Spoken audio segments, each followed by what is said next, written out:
居民广场村广场。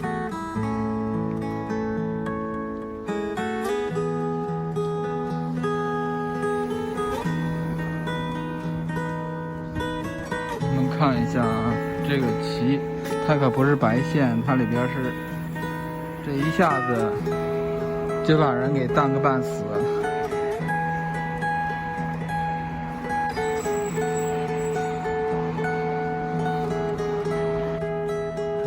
这个酒店门口呢放了6门大炮啊。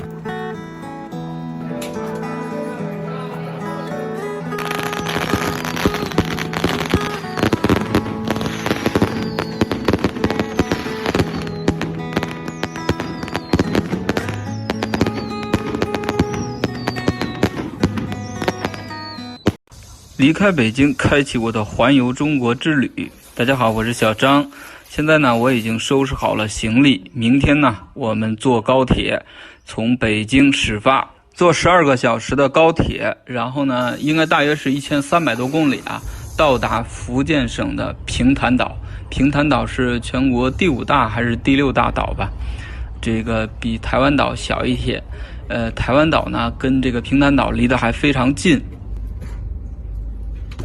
坐车最不幸呢，就是遇到了熊孩子，闹腾了一路，吵了一路，真的是非常的烦啊！吃点饭，还是方便面，再加点这个速热的这个米饭啊，还不错，吃这个味道，是6、7块钱，还行。吃完之后呢，基本上就是在车上待12个小时啊，朋友们，我也是第一次坐这么久的车。终于跨过了长江，到达了南方啊！朋友们，看，这就是南方的这个水稻田之类的啊，真的是有个坑就有水啊，真的非常棒。到达温州了，再坐几站呢，就能够到达平潭岛啊。这个它的终点站也是平潭岛，再往前就没路了。所以说呢，我们在这边下车啊，平潭岛。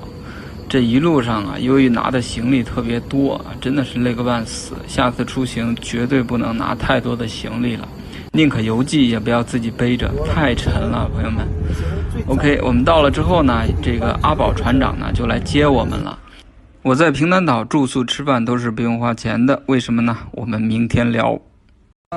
全是小苹果，把它们打下来了。大颗的都坏了，大颗的，红的都坏了，不红的没事。那都是，但是这都绑坏了。哎，前一阵呢有个栗子树那边结的还挺好。哇，这么多小苹果，可惜了。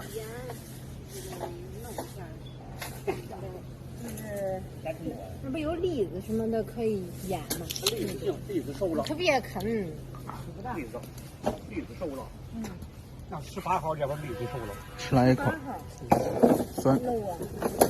该好些日子已经。前一阵刚好卡上了。有一棵栗子树挺大，我说摘几个，哎，没有了，一个都没了。这天每天没得摘。摘12根。也是不摘它也是。也得掉。对。是啊。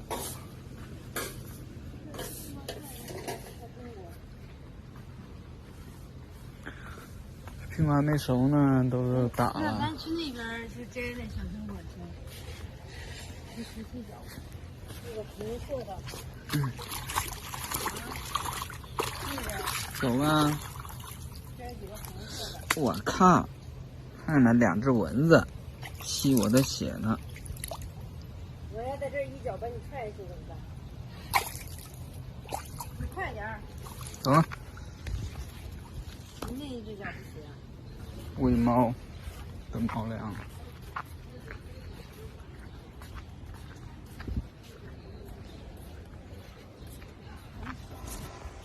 哇，看见吧？这李子太小了。这还小。硬，它没长熟。你看那个是大的。这是被人摘了。这都已经打完了。这都被打完了，你还来是吧？看看红不红就看你。这熟。蝴蝶。啊，满树的小苹果。这个小苹果。你是我的小呀小苹果。这苹果必须摘，不摘也会被打下来，可惜了，扔了。找来个猫粮袋子，9点成熟的苹果。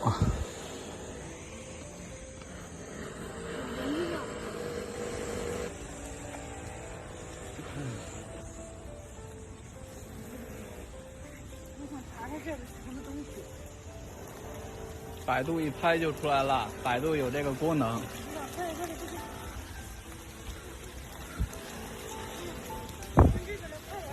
嗯，看全是蚊子啊！下起雨来了。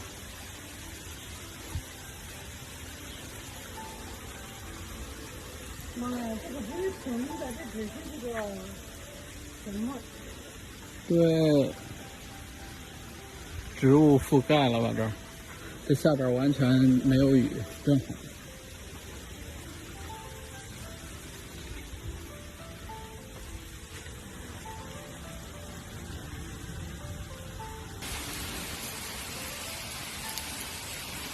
没办法。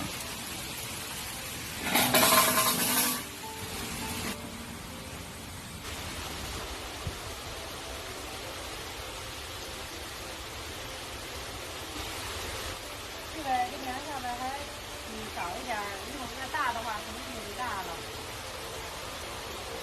天哪，你看看。什么味道？maybe有点苹果味儿，但是还是很涩，没什么水。你得等几天。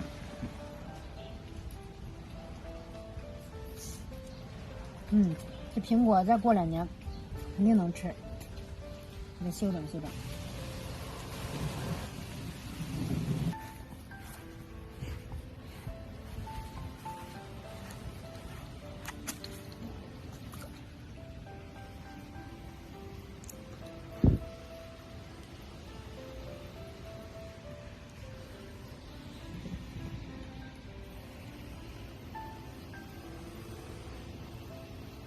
花露水儿在花坛那边放着一瓶花露水。你怎么什么都能找着呀？这看过期了吗？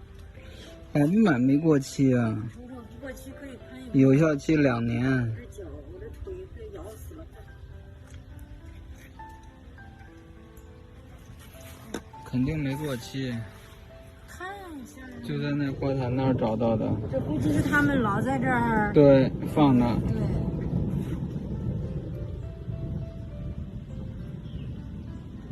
没有，哦，这儿呢。2022年11月可以用，来吧。在这儿拿的，不是放这儿，还放这儿，他就放这儿，他放的就是这儿。